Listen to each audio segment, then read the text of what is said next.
ಇವತ್ತಿನ ಸಂದರ್ಭಕ್ಕೆ ನಾವು ಟಿಪ್ಪುವನ್ನು ನೋಡಬೇಕಾದಂಥ ಒಂದು ವಿಧಾನ ಮತ್ತು ನಾವು ನೋಡಬೇಕಾದಂಥ ಹೇಗೆ ನಾವು ಟಿಪ್ಪು ಮತ್ತು ಹೈದರ್ ಅವ್ರನ್ನ ಗ್ರಹಿಸಬೇಕು ಅಂತ ಅನ್ನೋದನ್ನು ಇಲ್ಲಿ ಅವರು ಕೊಟ್ಟಿದ್ದಾರೆ.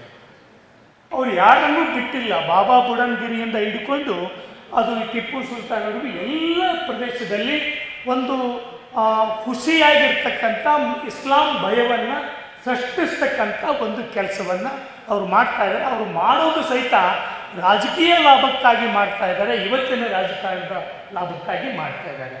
ಕರ್ನಾಟಕದಲ್ಲಿ ಯಾವ ರೀತಿ ಅವ್ರನ್ನ ಒಂದು ರೀತಿಯಲ್ಲಿ ಆ್ಯಂಟಿ ಹಿಂದೂ ಒಂದು ಚಿತ್ರಣ ಕೊಡಲಿಕ್ಕೆ ಒಂದು ಪ್ರಯತ್ನ ನಡೀತಾ ಇದೆಯೋ, ಅದೇ ರೀತಿ in Thiruparankundram, in different parts of Tamil Nadu, the Sangh is mobilizing, saying Tipu was somebody who attacked temples. Quite the opposite, he sponsored temples. Over here he has tried to de-villainize Tipu from the perspective of what kind of villainization has happened by the Sangh. And it is so sad that today those mathas, those institutions, those cultural centers are producing anti-Tipu hatred. Now the irony here is that Tipu and Haider are not Ashrafi Muslims. They are working class, or let's say, really lowered caste Muslims. And one of the most important myths that they have been debunking is this myth that comes about that because he was converting so many Brahmins, 3,000 Brahmins committed suicide. No. In fact, I would say the Brahmins were probably the least who were affected by the forced conversions. ಈಗ ಟಿಪ್ಪು ಸುಲ್ತಾನ್ ಬಗ್ಗೆ ನಾವು ಮಾತಾಡುವಾಗ Naveen's book is focusing on coastal Karnataka, and some of the things that he's saying are also overlapping with what Tipu Sultan was doing in Tamil Nadu as well, in Dindigul and other parts. ನಾನು ಈ ತಿರುಪುರುಕುಂಡ್ರಂ ದೇವಸ್ಥಾನದ ವಿಷಯದಲ್ಲಿ controversy ನಡೀತಾ ಇದ್ದ ಸಂದರ್ಭದಲ್ಲಿ ಅಲ್ಲಿ ಹೋಗಿದ್ದೆ. ನೋಡಿದ್ರೆ there are some very interesting things that not just Tipu Sultan but other sultans over there have done. And ಕರ್ನಾಟಕದಲ್ಲಿ ಯಾವ ರೀತಿ ಅವ್ರನ್ನ ಒಂದು ರೀತಿಯಲ್ಲಿ ಆ್ಯಂಟಿ ಹಿಂದೂ ಒಂದು ಚಿತ್ರಣ ಕೊಡಲಿಕ್ಕೆ ಒಂದು ಪ್ರಯತ್ನ ನಡೀತಾ ಇದೆಯೋ, ಅದೇ ರೀತಿ in Thiruparankundram, in different parts of Tamil Nadu, the Sangh is mobilizing, saying Tipu was somebody who attacked temples. Quite the opposite, he sponsored temples. So my first point I think is that this is very very important work. Naveen ಇಲ್ಲಿ ಕೆಲಸ ಮಾಡ್ತಾ ಇದ್ದಾರೆ. ಆ ಟಿಪ್ಪು ಸುಲ್ತಾನ್ ಆ ಕಥೆಗಳಲ್ಲಿ ಹೇಳಿದ್ನಲ್ಲ ನಿಮಗೆ, ಕೊಂಬೈ ಅನ್ವರ್ ಅಂತ ಒಬ್ಬರು, he is working on Tipu's contribution in Tamil Nadu. Somebody should work, I'm sure somebody is working in Kerala, in the Malabar region, ಅವ್ರು ಏನು ಮಾಡಿದ್ರು ಅಂತ ಹೇಳಿ. So the first thing is translations are very important. I think we should take this very seriously, Kannada to English. Over here he has tried to de-villainize Tipu from the perspective of what kind of villainization has happened by the Sangh. ಅವರು ಬಂದು forcible conversions ಮಾಡಿದ್ರು, ಹಿಂದೂ ದೇವಸ್ಥಾನಗಳನ್ನು ಹೊಡೆದ್ರು, ಚರ್ಚ್ಗಳನ್ನು ಹೊಡೆದ್ರು ಅಂತೆಲ್ಲ ಹೇಳಿ there's a lot of narrative. ಅದನ್ನು counter ಮಾಡಿ ಇದನ್ನು ಬರೆದಿದ್ದಾರೆ. So obviously it is a must read for everybody. ನೀವೆಲ್ಲರೂ ಈ ಪುಸ್ತಕವನ್ನು ಹಂಚಬೇಕು. ಎಲ್ಲೆಲ್ಲಿ ಈ ಸಂಘದ ಒಂದು ಕ್ಯಾಂಪೇನ್ ನಡೀತದೋ ಅಲ್ಲೆಲ್ಲ ಇದನ್ನು ಹಂಚಬೇಕು. ಆದರೆ ಈ ಟಿಪ್ಪು ಅಷ್ಟು ಕೆಟ್ಟವನಲ್ಲ, ಒಳ್ಳೆಯವನು, ಅವನು ದೇವಸ್ಥಾನಗಳನ್ನೆಲ್ಲ ಹೊಡೆದಿಲ್ಲ ಅಂತ ಹೇಳಿ ಆ ಬುಕ್ ಇದೆಯಲ್ಲ, ಅದರಲ್ಲಿ ನನಗೂ ಒಂದು ರೀತಿಯಲ್ಲಿ on one side as it is good to know because he's not the Sangh, not the person that the Sangh has created. But another way of looking at it, for me as an Ambedkarite, as an anti-caste person, is that Tipu did not, attack temples, did not forcibly convert Hindus. Some part of me almost wishes that he could have done a little more in terms of his contest with Hinduism, Hindutva of his own time. ಯಾಕಂತ ಹೇಳಿದ್ರೆ ಕಡೆಗೆ ಹೋಗಿ ಆ ಶೃಂಗೇರಿ ಮಠಕ್ಕೆಲ್ಲ ಹೋಗಿ ದುಡ್ಡು ಕೊಡ್ತಾರೆ. Okay, and that is a very disappointing thing for me. ಅದು ಹಿಂದೂಗಳಿಗೆ ಇವತ್ತು ಖುಷಿ ಆಗೋದು, ಪರವಾಗಿಲ್ಲ ಟಿಪ್ಪು ಸುಲ್ತಾನ್ ಶೃಂಗೇರಿ ಮಠಕ್ಕೆಲ್ಲ ಪ್ಯಾಟ್ರನೈಸ್ ಮಾಡ್ತಾಯಿದ್ರು. ಆ್ಯಂಡ್ ಸೋ ಇಂಟ್ರೆಸ್ಟಿಂಗ್, ದ್ವೈತ ಅದ್ವೈತ ಹವ್ಯಕ ಮಾಧವ ಇಬ್ಬರನ್ನೂ ಪ್ಯಾಟ್ರನೈಸ್ ಮಾಡ್ತಾರೆ ಅವರು. ಊರಲ್ಲಿ ಬರೋ ಎಲ್ಲ ಬ್ರಾಹ್ಮಣರನ್ನ ಪ್ಯಾಟ್ರನೈಸ್ ಮಾಡಿದ್ದಾರೆ ಅವರು. And it is so sad that today those mathas, those institutions, those cultural centres are producing anti-Tipu hatred. That is the irony. That is the irony. But there is a criticism here also, and this is a criticism from an anti-caste perspective which has to be made of not just Tipu Sultan but many such sultans and nawabs of his time who found great collaboration with Brahmins, who found great collaboration with Savarna Hindus, who thought of themselves almost as Rajputs. Now the irony here is that Tipu and Hyder are not Ashrafi Muslims.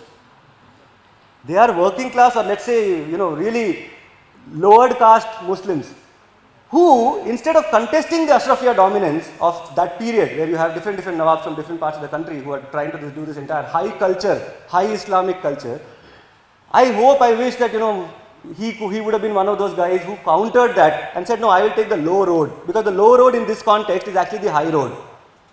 But unfortunately, he collaborates with that whole cultural environment. Hyder Ali and Tipu Sultan are both people who competed for attention in that economy of different sultans and said, हाँ हम भी अशरफ हैं. नहीं, आप नहीं थे Ashraf. And it's tragic that you took that line. And it is not just Tipu Sultan's tragedy, it is definitely Tipu Sultan's tragedy to a certain extent, it is Islam's tragedy. It is also the tragedy of the oppressed people of this subcontinent, that the sultans did not play a more serious role in the anti-caste project. ಪ್ರಗತಿಪರರಿಗೆ ಅಥವಾ secular ಚಿಂತಕರಿಗೆ ಒಂದು ದಾಖಲೆಗಳನ್ನು, ಆಧಾರಗಳನ್ನು ಇತಿಹಾಸದ ಪುಟಗಳಿಂದ ಸಂಗ್ರಹಿಸಿ ಕೊಟ್ಟಿರ್ತಕ್ಕಂಥ ಒಂದು ಕೃತಿ. ಇವತ್ತಿನ ಸಂದರ್ಭಕ್ಕೆ ನಾವು ಟಿಪ್ಪುವನ್ನು ನೋಡಬೇಕಾದಂಥ ಒಂದು ವಿಧಾನ ಮತ್ತು ನಾವು ನೋಡಬೇಕಾದಂಥ ಹೇಗೆ ನಾವು ಟಿಪ್ಪು ಮತ್ತು ಹೈದರ್ ಅವ್ರನ್ನ ಗ್ರಹಿಸಬೇಕು ಅಂತ ಅನ್ನೋದನ್ನು ಇಲ್ಲಿ ಅವರು ಕೊಟ್ಟಿದ್ದಾರೆ. ಬಂಜಗೇರವರು ಹೇಳಿದ ಹಾಗೆ ಟಿಪ್ಪು ಮತ್ತು ಹೈದರ್ ಅಲಿಯವರ ಕಾಲವ ಘಟ್ಟದಲ್ಲಿ ನಿಂತು ಅವರನ್ನು ಅಧ್ಯಯನ ಮಾಡಬೇಕು. ಆ ಕಾಲಘಟ್ಟದ ಮೌಲ್ಯಗಳು, ಆ ಕಾಲಘಟ್ಟದ ರಾಜಪ್ರಭುತ್ವದಲ್ಲಿ ಅವರು ಆಡಳಿತಗಾರರಾಗಿ ಕ್ರೂರಿಗಳಾಗಿದ್ದರ, ಜನಪರರಾಗಿದ್ದರ, ಅಥವಾ ಅವರು ಸಾಮ್ರಾಜ್ಯವಾದಿ ವಿರೋಧಿಗಳಾಗಿದ್ದರ, ಸಾಮ್ರಾಜ್ಯವಾದಿಗಳ ಪರವಾಗಿದ್ದರ ಅನ್ನೋದನ್ನು ಹಿನ್ನೆಲೆಯಲ್ಲಿ ನಾವು ಗ್ರಹಿಸಬೇಕಾಗ್ತದೆ. ಆದರೆ ಇವತ್ತು ಮಾಡ್ತಾ ಇರ್ತಕ್ಕಂಥ ಪ್ರಚಾರ ಏನಿದೆ, ಇವತ್ತಿನ ರಾಜಕಾರಣಕ್ಕೆ ಅದು ಟಿಪ್ಪು ಆಗಿರಲಿ, ಹೈದರ್ ಆಗಿರಲಿ, ಅವ್ರು ಯಾರನ್ನೂ ಬಿಟ್ಟಿಲ್ಲ. ಬಾಬಾ ಬುಡನ್ಗಿರಿಯಿಂದ ಹಿಡ್ಕೊಂಡು ಅದು ಟಿಪ್ಪು ಸುಲ್ತಾನವರೆಗೂ ಎಲ್ಲ ಪ್ರದೇಶದಲ್ಲಿ ಒಂದು ಖುಷಿಯಾಗಿರ್ತಕ್ಕಂಥ ಇಸ್ಲಾಂ ಭಯವನ್ನು ಸೃಷ್ಟಿಸ್ತಕ್ಕಂಥ ಒಂದು ಕೆಲಸವನ್ನು ಅವರು ಮಾಡ್ತಾ ಇದ್ದಾರೆ. ಅವರು ಮಾಡೋದು ಸಹಿತ ರಾಜಕೀಯ ಲಾಭಕ್ಕಾಗಿ ಮಾಡ್ತಾ ಇದ್ದಾರೆ, ಇವತ್ತಿನ ರಾಜಕಾರಣದ ಲಾಭಕ್ಕಾಗಿ ಮಾಡ್ತಾ ಇದ್ದಾರೆ. ಸೊ ಆ ಕಾರಣಕ್ಕಾಗಿ ಈ ಪುಸ್ತಕವನ್ನು ಗೆಳೆಯ ನವೀನ್ ಸೂರಿದೇವರು ಕೊಟ್ಟದ್ದು. ಸೊ ಈ ಥರದ ಸುಳ್ಳು ಪ್ರಚಾರಗಳೇನಿದ್ದಾವೆ, ಹುಸಿ ಪ್ರಚಾರಗಳೇನಿದ್ದಾವೆ, ಅದಕ್ಕೆ ದಾಖಲೆಗಳನ್ನು ಒದಗಿಸ್ತಾ ಅವರಿಗೆ ಉತ್ತರ ಕೊಡಕ್ಕೆ ಹೋಗಿಲ್ಲ ಎಲ್ಲಿಯೂ ಅವರು. ಆದರೆ ಈ ಉರಿಗೌಡ, ನಂಜೇಗೌಡನ ಸೃಷ್ಟಿಕರ್ತರಿದ್ದಾರಲ್ಲ, ಆ ಸೃಷ್ಟಿಕರ್ತರಿಗೆ ಎದುರಾಗಿ ನಿಜವಾದ ಸತ್ಯ ಏನು ಅನ್ನೋದನ್ನು ಕೊಟ್ಟಿದ್ದಾರೆ. ಈ ಪುಸ್ತಕ ಆಗಲೇ ಬಂದಿದೆ. ಬಂದಾಗ ನಾನು ಕೆಲವು ವಾಟ್ಸಪ್, ಫೇಸ್ಬುಕ್ಕಲ್ಲಿ, ಸಾಮಾಜಿಕ ಜಾಲತಾಣದಲ್ಲಿ ನೋಡಿದೆ. ಅವರು ಸುಮ್ಮನೆ ಬೈತಿರ್ತಾರಲ್ಲ, ಬೈತಾ ಇದ್ದಾರೆ. ನೀವು ಅವ್ರು ಹುಟ್ಟಿದವರು, ಇವ್ರು ಹುಟ್ಟಿದವರು, ಟಿಪ್ಪು ಸುಲ್ತಾನ್ ವಂಶಸ್ಥರು, ಹಾಗೆ ಹೀಗೆ ಅವೆಲ್ಲ ಚರ್ಚೆ ನಡೀತಾ ಇದ್ದಾವೆ. ಒಬ್ಬರೂ ಸಹಿತ ನೀನು ಇದರಲ್ಲಿ ಹೇಳಿದ್ದು ಸುಳ್ಳು ಅನ್ನೋದನ್ನು ಇವತ್ತಿನವರೆಗೂ ಅವರು. ಸೊ ಈ ಥರದ ಪುಸ್ತಕ ನವ ಕರ್ನಾಟಕ ಸಂಸ್ಥೆ ನಾವು ಈ ಥರದ ಪುಸ್ತಕಗಳನ್ನು ಪ್ರಕಾಶಿಸುವಾಗ ಹಲವಾರು ಸಲ ಸಂಘರ್ಷಕ್ಕೆ ಈಡಾಗಿದೆ. ಆದರೆ ಅದನ್ನು ನೀವು ಓದಿ ಖಂಡಿತವಾಗಿಯೂ ಬೇಕಾದ್ರೆ ಒಂದು ನವೀನವರಾಗಲಿ, ನವ ಕರ್ನಾಟಕ ನಾವೆಲ್ಲರೂ ಸೇರೋಣ, ಅವರು ಬರಲಿ, ಓದ್ಕೊಂಡ್ಬರಲಿ, ಚರ್ಚೆ ಮಾಡೋಣ, ಯಾವುದು ಸರಿ ಯಾವುದು ತಪ್ಪು ಅಂತಕ್ಕಂಥ ತೀರ್ಮಾನ. ಅವರು ಅದಕ್ಕೆ ತಯಾರಾಗಿಲ್ಲ. ಸೊ ಅವ್ರು ಏನು ಮಾಡ್ತಾ ಇದ್ದಾರೆ, ಬರೀ ಇತಿಹಾಸವನ್ನು ತಿರ್ಚೋದಲ್ಲ, ವಿಜ್ಞಾನವನ್ನು ತಿರ್ಚತಕ್ಕಂಥ ಹಂತಕ್ಕೆ ಹೋಗಿದ್ದಾರೆ. ವಿಜ್ಞಾನವನ್ನೇ ತಿರ್ಚೋದು, ಸೊ ಹಾಗೇನೆ ಭವಿಷ್ಯವನ್ನು ತಿರ್ಚೋದು. ಸೊ ಹಾಗೆ ನೀವು ವಿವಾದಗಳನ್ನ ಹುಟ್ಟಿಸ್ತಾ ಹೋದರೆ ಯಾಕೆ ಟಿಪ್ಪು ಸುಲ್ತಾನ್ ಒಬ್ಬ ಸಾಮ್ರಾಜ್ಯವಾದದ ವಿರೋಧಿ, ಬ್ರಿಟಿಷ್ ಸಾಮ್ರಾಜ್ಯಗಳ ವಿರೋಧಿ ಅಂತ ಅನ್ನೋದನ್ನು ಅವರು ಎಲ್ಲಿಯೂ ಪ್ರಸ್ತಾಪ ಮಾಡೋದಿಲ್ಲ. ಅವರು ಹಿಂದೂ ವಿರೋಧಿ ಅಂತಕ್ಕಂಥ ರೀತಿಯೊಳಗೆ ಪ್ರಸ್ತಾಪ ಮಾಡ್ತಾರೆ ಹೊರತು ಕ್ಲಾಸಿಕ್ ಕದನದಲ್ಲಿ ಬಂದಿರತಕ್ಕಂಥ ಅಲ್ಲಿರ್ತಕ್ಕಂಥ ಬೆಂಗಾಲ್ನ ನವಾಬನನ್ನು ಹಿಡಿದು ಇಲ್ಲಿವರೆಗೇನು ಈ ದೇಶದ ಸ್ವಾತಂತ್ರ್ಯ ಚಳವಳಿಯ ಇತಿಹಾಸದಲ್ಲಿ ಮುಖ್ಯವಾಗಿ ಇಸ್ಲಾಂ ಮೂಲದಿಂದ ಬಂದಿರತಕ್ಕಂಥ ಅರಸರಾಗಲಿ, ಸಂಸ್ಥಾನಗಳಲ್ಲಿ ಅವರ ಪ್ರತಿರೋಧಗಳನ್ನು ಪ್ರಮುಖವಾಗಿ ದಾಖಲಿಸೋದಿಲ್ಲ. ಅವರ ಪ್ರತಿರೋಧಗಳನ್ನು ಸೊ ಆ ಕಾರಣಕ್ಕಾಗಿ ಪ್ಲಾಸಿ ಕದನದಲ್ಲಿಂದ ಹಿಡಿದು ಇವತ್ತಿನವರೆಗೂ 1757ರಿಂದ ಇವತ್ತಿನವರೆಗೂ ಅವರನ್ನು ಒಂದು ಇಸ್ಲಾಂ ಪ್ರತಿನಿಧಿಗಳನ್ನಾಗಿ ನೋಡ್ತಾರೆ ಹೊರತು ಈ ದೇಶದ ನೆಲದ ಸ್ವಾತಂತ್ರ್ಯ ಹೋರಾಟದಲ್ಲಿ ಅವರ ಪಾತ್ರವನ್ನು ಗೌಣ ಮಾಡಲಾಗ್ತಾ ಇದೆ. And now I want to actually also talk about Tipu Sultan himself and just basically address a couple of the myths that have been floating around. One, of course, is the idea of forced conversions. Now, as many sources as I have read, there are two kinds of narratives that come across. One, of course, is the narrative that Tipu used forced conversions as a state policy, which is that whenever he wanted to punish somebody, he would forcibly convert them. Or there was a lot of brutality. And I therefore want to sort of bring in the example of, and this is going to be from Malabar because I think that's where the most interesting example comes from, is the example of the Mopilas, right? The Mapilas as they're called. Now the Mopilas, of course, a lot of them were converted, but they were not converted by force. A lot of them were people who were from either the Cherumar caste, who is again a low caste, and therefore felt that converting to Islam, joining the Mopila community would give them a decent amount of equality that they wanted in the society. So a lot of them converted. A lot of them also converted because it became easier for them to get hired by the Mopilas, who had become, by the 18th century, agriculturalists. So economic incentives as well. But it's equally important to note that you cannot completely dismiss the fact that when Tipu Sultan comes to Malabar, that forced conversions don't happen, they do happen. And I'll come to why. But what is equally important is that for the first time in Malabar, even the Mopilas are taxed. The land taxation before that would allow them to not be taxed as their customary right. Only the peasant was taxed. Under Tipu's reign, the peasant was the only one who was not taxed, interestingly. And the Mopilas were the one who had to pay tax out of their own pocket. Which is why the Mopilas started resenting Tipu Sultan. Initially, they were very pro the Mysorean government, which had come to be established in Malabar. But eventually they became anti-Tipu Sultan. So Tipu was pretty ruthless with the Mopilas as well. But because Tipu did some forced conversions, there are many myths that have come about, which academic historians have been debunking for at least half a century now. And one of the most important myths that they have been debunking is this myth that comes about that because he was converting so many Brahmins, 3,000 Brahmins committed suicide. No, they don't. They didn't. In fact, I would say the Brahmins were probably the least who were affected by the forced conversions. And this aligns with, if you look at the history of the Brahmins in general. Since Sudip had sort of brought this point, and I want to rescue Tipu from this idea that he was somehow paying a lip service to the Brahmins, he was just following the policy of every ruler before him. Every ruler, no matter what their caste, has paid a lip service to the Brahmins because they recognize very quickly that these are the people who are at the top of the social hierarchy. You make friends with them, your legitimacy is going to flow easily.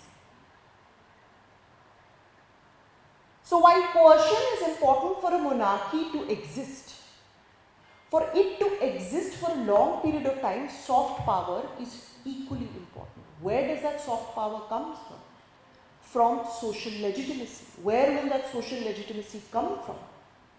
By being friends with the people who can grant you that social legitimacy. ಅದು ನಮ್ಮ ಮತ್ತು ಅವರ ಅಲ್ಲ, ಇತಿಹಾಸವನ್ನು ಬರೀತೀವಿ. ಇತಿಹಾಸದಲ್ಲಿ ಏನು ಸಂಭವಿಸಿದೆ ಅದು ಸಂಭವಿಸಿದೆ. ಯಾಕೆ ಸಂಭವಿಸಿದೆ ಅದನ್ನು ಹೇಳಬೇಕಾದ್ರೆ ನಾವು ಮತ್ತು ಅವರು ಬಹಳ ವ್ಯತ್ಯಾಸ ಆಗುತ್ತೆ. ಇತಿಹಾಸದಲ್ಲಿ ಏನೋ ಒಂದು ಸಂಭವಿಸಿದೆ, ಅದನ್ನು ಹೇಳಬೇಕಾದ್ರೆ ಅವರು ಅದಕ್ಕೆ ಬೇರೆಯದೇ ಬಣ್ಣವನ್ನು ಹೇಳ್ತಾರೆ. ನಾವು ಅದಕ್ಕೆ ಇರುವ ಬಣ್ಣವನ್ನು ಮಾತ್ರ ಹೇಳ್ತೀವಿ. ಇಂಥ ಕಾರಣಕ್ಕೆ ಆಯಿತು ಅಂತ ಹೇಳಿ ಇದರಲ್ಲಿ ಬಹಳ ದೀರ್ಘವಾಗಿ ಇವರು ವಿವಿಧ ಅರಸರ ಜೊತೆಗೆ ಟಿಪ್ಪು ಸುಲ್ತಾನಿಗಿದ್ದಂತಹ ಒಂದು ಬಾಂಧವ್ಯ ಏನು ಹೈದರಾಲಿ ಕಾಲದಿಂದ ಅನ್ನೋದ್ರ ಬಗ್ಗೆ, ಅಲ್ಲಿನ ತುಂಡರಸರು, ಚೌಟರು, ಬಂಗರಸರು ಇತ್ಯಾದಿ ಅರಸರ ಬಗ್ಗೆ ಯಾವ ರೀತಿಯ ಕೊಡುಕೊಡೆ ಇತ್ತು ಮತ್ತು ನಿರ್ದಿಷ್ಟವಾಗಿ ಆತ ಹೆಚ್ಚು ಖಳನಾಯಕನಾಗಿ ಬಿಂಬಿತನಾಗಿರುವಂತಹ ಈ ಕೊಡವರು ಮತ್ತು ಟಿಪ್ಪು ಸುಲ್ತಾನ್ ಸಂಬಂಧದ ವಿಷಯದಲ್ಲಿ ಯಾಕೆ ಆ ಸನ್ನಿವೇಶ ಏರ್ಪಟ್ಟು ಮತ್ತು ಅದರಲ್ಲಿ ಅವರ ದಿವಾನರಾಗಿದ್ದಂತಹ ನಮ್ಮ ಪೂರ್ಣಯ್ಯನವರ ಪಾತ್ರ ಏನಿತ್ತು ಇದು ಬಹಳ ಮುಖ್ಯವಾಗಿರುವಂಥದ್ದು. ಕೊಡವರಿಗೂ ಮಂಗಳೂರು ಬ್ರಾಹ್ಮಣರಿಗೂ ಯಾವ ಕಾರಣಕ್ಕೆ ದ್ವೇಷ ಇತ್ತು ಗೊತ್ತಿಲ್ಲ.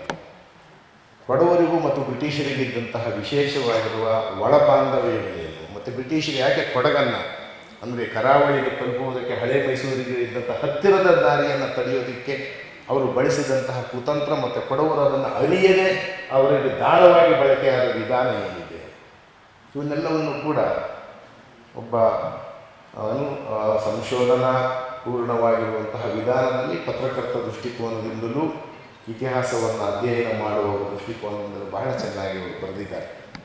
ಟಿಪ್ಪುವಿನ ನಿರೀಕ್ಷಿಸ್ತೀವಿ, ಟಿಪ್ಪುವಿಗೆ ಅದನ್ನು ಹೇಳಲಾರೆ, ನಾವು ಮಾಡುವ ಕಾರ್ಯಾಚರಣೆಯನ್ನು ನೀನು ಮಾಡಬೇಕಿತ್ತು ಅಂತ ಹೇಳೋಕ್ಕಾಗದು. ಯಾಕಂದರೆ ರಾಜಧರ್ಮ ಅನ್ನೋದನ್ನು ಕಾಪಾಡುವುದು ಟಿಪ್ಪುವಿನ ಮೊದಲ ಆದ್ಯತೆಯಾಗಿತ್ತು.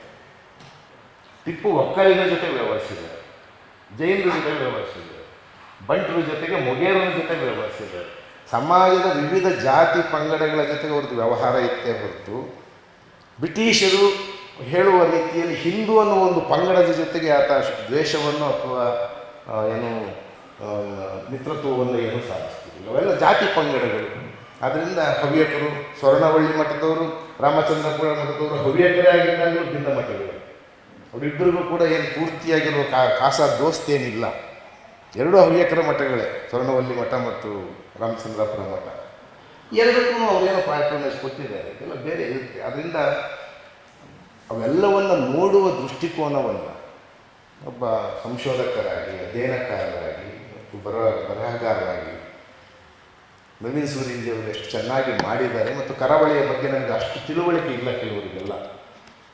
ಕರಾವಳಿಯ ಇತಿಹಾಸ ಅಲ್ಲಿ ಜಾಸ್ತಿ ಗೊತ್ತಿರುತ್ತೆ, ನಮಗೆ ಹಳೆ ಮೈಸೂರು ಬಗ್ಗೆ ಭಾಳ ಗೊತ್ತಿರುತ್ತೆ, ಅದು ಸಹಜವಾದ. ಅದರಿಂದ ಇಲ್ಲಿಯವರೆಗೂ ಏನು ಮರೆಮಾಚಲಾಗಿದ್ದ ಕೆಲವು ಅಪರೂಪದ ವಿವರಗಳನ್ನು ಕೂಡ ನೀವು ಚೆನ್ನಾಗಿ ಸಂಗ್ರಹಿಸಿ ಸುಮಾರು 36 ಪುಸ್ತಕಗಳನ್ನು, ಆಕರ ಗ್ರಂಥಗಳನ್ನು ಅಧ್ಯಯನ ಮಾಡಿ ಅವುಗಳಿಂದ ಅದನ್ನು ಕೊಟ್ಟಿದ್ದಾರೆ.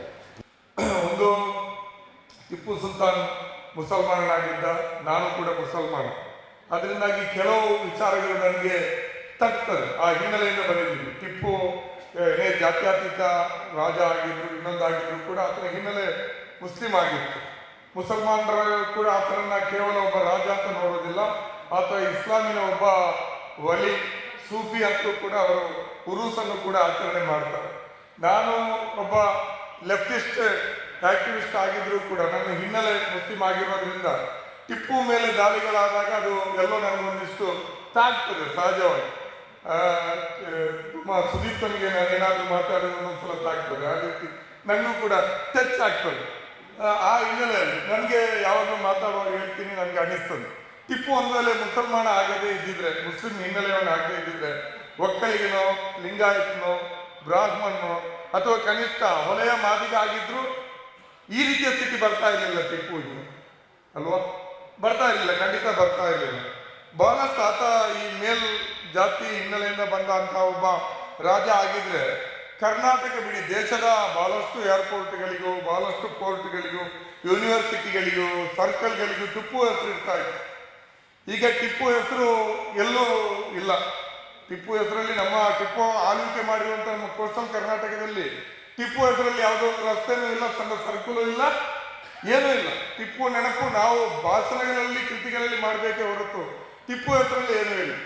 ಟಿಪ್ಪು ಕಟ್ಟಿರುವಂಥ ಮಸೀದಿಯ ಮುಂಭಾಗದ ರಸ್ತೆಗೂ ಟಿಪ್ಪು ಹೆಸರಿಲ್ಲ ಮಂಗಳೂರಲ್ಲಿ. ಸುಲ್ತಾನ್ ಬತ್ತೇರಿ ಅಂತ, ಅದನ್ನು ಟಿಪ್ಪು ಅಂತ ಹೇಳಲ್ಲ, ಸುಲ್ತಾನ್ ಬತ್ತೇರಿ ಅಂತ ಅಷ್ಟೇ ಹೇಳ್ತಾರೆ, ಟಿಪ್ಪು ಹೆಸರಿಲ್ಲ. ಯಾವ ಸುಲ್ತಾನ್ ಅಂತ ಇಲ್ಲ. ಜಮಾಲಾಬಾದ್ ಕೋಟೆಗೆ ಟಿಪ್ಪು ಅಂತ ಎಲ್ಲೂ ಇಲ್ಲ. ಇದು ಟಿಪ್ಪು ಬಹುಶಃ ಇದು ಟಿಪ್ಪು ಆತನ ಧರ್ಮದ ಕಾರಣಕ್ಕಾಗಿ ಅನುಭವಿಸ್ತಾ ಇರುವಂತಹ ಒಂದು ಹಿಂಸೆ. ಅದು ಟಿಪ್ಪುಗೆ ಮಾತ್ರ ಸೀಮಿತ ಇಲ್ಲ, ಅದು ಮುನಿರಿಗೂ ಇದೆ. ಎಲ್ಲ ಮುಸಲ್ಮಾನರು ಇಲ್ಲ. ಟಿಪ್ಪು ಕಟ್ಟಿರೋ ಒಂದು ಮಸೀದಿ ಯಾವುದಂದ್ರೆ ಈದ್ಗಾ, ಮಂಗಳೂರಿನ ಬಾವುಟಗುಡ್ಡೆಯಲ್ಲಿ ಉಂಟು ಈದ್ಗಾ ಮಸೀದಿ. ವಿದ್ಯಾರ್ಥಿನಿಕರಿಗೆ ಗೊತ್ತಿದೆ, ಅಲ್ಲಿ ಬೇರೆಲ್ಲ ಬಿಡಿ, ಕುದುರೆ ಗಾಡಿ ಪಾರ್ಕ್ ಮಾಡ್ಲಿಕ್ಕೂ ಜಾಗ ಇಟ್ಟಿಲ್ಲ ಅಲ್ವಾ, ನಮಾಜ್ ಮಾಡ್ಲಿಕ್ಕೆ ಸರಿಯಾದ ಜಾಗ ಇಲ್ಲ. ಇನ್ನು ಟಿಪ್ಪು ಸುಲ್ತಾನ್ ಇನ್ನೊಂದು ಭಾರತದ ಪ್ರಥಮ ಮಸೀದಿಗಳಲ್ಲಿ ಒಂದಾದಂತಹ ಜೀನತ್ ಬಕ್ಷ್ ಮಸೀದಿ ಬಂದರಲ್ಲಿದೆ, ಅದನ್ನು ಜೀರ್ಣೋದ್ಧಾರ ಮಾಡಿದ್ರು ಅಲ್ವಾ. ಅಲ್ಲಿ ನಮಾಜ್ ಮಾಡಲಿಕ್ಕೆ ಸಾಕಾಗೋದಿಲ್ಲ, ಶುಕ್ರವಾರ ರೋಡಿಗೆ ಬರಬೇಕು, ರೋಡಿಗೆ ಬಂದರೆ ಇವರು ಕೇಸ್ ಆಗ್ತಾರೆ. ರೋಡಲ್ಲಿ ನಮಾಜ್ ಮಾಡಿದ್ರೆ ಕೇಸ್ ಹಾಕ್ತಾರೆ, ಏನೇನೋ ಆಗ್ತದೆ, ಬೈತಾರೆ, ಎಲ್ಲ ಬೀದಿಗೆ ಬಂದು ನಮಾಜ್ ಮಾಡ್ತಾರೆ, ಅವ್ರನ್ನ ಜೈಲಿಗೆ ಹಾಕ್ತಿಂತ ಹೇಳ್ತಾರೆ. ಅಂತ ದೊಡ್ಡ ಇತಿಹಾಸ ಪ್ರಸಿದ್ಧ ಮಸೀದಿಯಲ್ಲೇ ಜೀರ್ಣೋದ್ಧಾರ ಮಾಡಿದಂಥ ಟಿಪ್ಪು ಅಲ್ಲಿ ಪಾರ್ಕಿಂಗೂ ಜಾಗ ಇಟ್ಟಿಲ್ಲ ಅಲ್ವಾ. ಅದೇ ಚರವು ಗಣಪತಿ ದೇವಸ್ಥಾನಕ್ಕೆ ಮಂಗಳೂರಿನಲ್ಲಿ ಇದೆಯಲ್ಲ, ಐಡಿಯಲ್ ಕೆಫೆ ಪಕ್ಕದಲ್ಲಿ ಅಲ್ವಾ, ಅದಕ್ಕೆ ಉಂಬಳಿ ಕೊಟ್ಟಿದ್ದಲ್ಲ. ಯಾವ ಊರು? ಮಂಜೂರು ಹತ್ರ ಮೂಡ್ಚೇಟೆ, ಇಡೀ ಊರನ್ನೇ ಉಂಬಳಿ ಕೊಟ್ಟಿದ್ದ ಟಿಪ್ಪು. ಸ್ವರ್ಣವಲ್ಲಿ ಮಠಕ್ಕೂ ಕೊಟ್ಟಿದ್ದ, ಶೃಂಗೇರಿ ಮಠಕ್ಕೂ ಕೊಟ್ಟಿದ್ದ. ಅಲ್ಲಿ ಕೊಲ್ಲೂರು ದೇವಸ್ಥಾನದಲ್ಲಿ ಸುಲ್ತಾನ ಆರತಿ ನಡೀತಾ ಇದ್ದಲ್ಲ, ಯಾಕೆ ಸುಮ್ಮನೆ ಮಾಡಿದ್ದ? ಏನೆಲ್ಲ ಕೊಟ್ಟಿದ್ದಲ್ಲ, ಉಂಬ್ಳಿಗೆಲ್ಲ ಕೊಟ್ಟಿದ್ದ, ಭೂಮಿ ಕೊಟ್ಟಿದ್ದ. ಸಾಬ್ರಿಗೆ ಕೊಟ್ಟ ಬ್ಯಾರಿಗೆ? ಏನೋ ಬಾಪ ಅಮ್ಮನಿಗೆ ಏನಾದರೂ ಗೊತ್ತಿದೆಯಾ? ಸಿಕ್ಕಿದೆಯಾ? ಎಲ್ಲಾದ್ರೂ ಇದೆಯಾ ಜಮೀನು? ಎಷ್ಟು ಬ್ಯಾರಿ ಮನೆತನಗಳವರು ಟಿಪ್ಪು ಕಾಲಕ್ಕೆ ಜಮೀನು ಪಡ್ಕೊಂಡು ಜಮೀನ್ದಾರರಿದ್ರು, ಒಂದಾದ್ರೂ ತೋರಿಸಲಿ. ಒಂದು ರೀತಿಯಲ್ಲಿ ಬ್ಯಾರಿಗಳು ಇತ್ತೀಚಿನವರೆಗೆ ಒಂದು ರೀತಿಯಲ್ಲಿ ತೀರಾ ಒಂದು ಹಮಾಲ್ರ ತರ, ಕೂಲಿಕಾರರ ಥರನೇ ಬದುಕಿದ್ದಲ್ವ. ಈಗೇನೋ ಗಲ್ಫಿಗೆ ಹೋಗಿ ಅಲ್ಲೋ ಇಲ್ಲೋ ಒಂದಿಷ್ಟು ದುಡ್ಡು ಮಾಡಿಕೊಂಡು ಶ್ರೀಮಂತರು ಇರ್ಬೋದು. ಟಿಪ್ಪು ಕಾಲದಲ್ಲಿ ಶ್ರೀಮಂತರಾದ ಬ್ಯಾರಿಗಳು ಅದೇ ಬಂಟು ಜೈನ್ರು ಅನ್ನುವಂಥ ಭೂಮಾಲಕರಿಗೆ, ಆ ಕಾಲದ ಪಾಳೆಗಾರರಿಗೆ ಎಷ್ಟೆಲ್ಲ ಅನುಕೂಲ ಕೊಟ್ಟಿಲ್ಲ. ಟಿಪ್ಪುಗೆ ಬಹಳ ಅನುಕಂಪದಿಂದ ಎಷ್ಟೋ ಜನರಿಗೆ ಅವರ ಅಂದ ಸುಂಕ ಸಂಗ್ರಹ ಮಾಡೋದು ಬಿಡಿ, ಅವರಿಗೆ ಹೆಚ್ಚುವರಿಯಾದಂಥ ಇದು ಅನುದಾನಗಳನ್ನ ಕೊಟ್ಟಿದೆ. ಜೈನ ಬಂಟ ಪಾಳೆಗಾರರಿಗೆ, ಮುಸಲ್ಮಾನರಿಗೆ ಏನು ಕೊಟ್ಟಿದ್ದಾನೆ? ಚರ್ಚೆ ಆಗ್ಬೇಕಾಗ್ಬೋದು. ಏನು ಸಿಕ್ಕಿದೆ?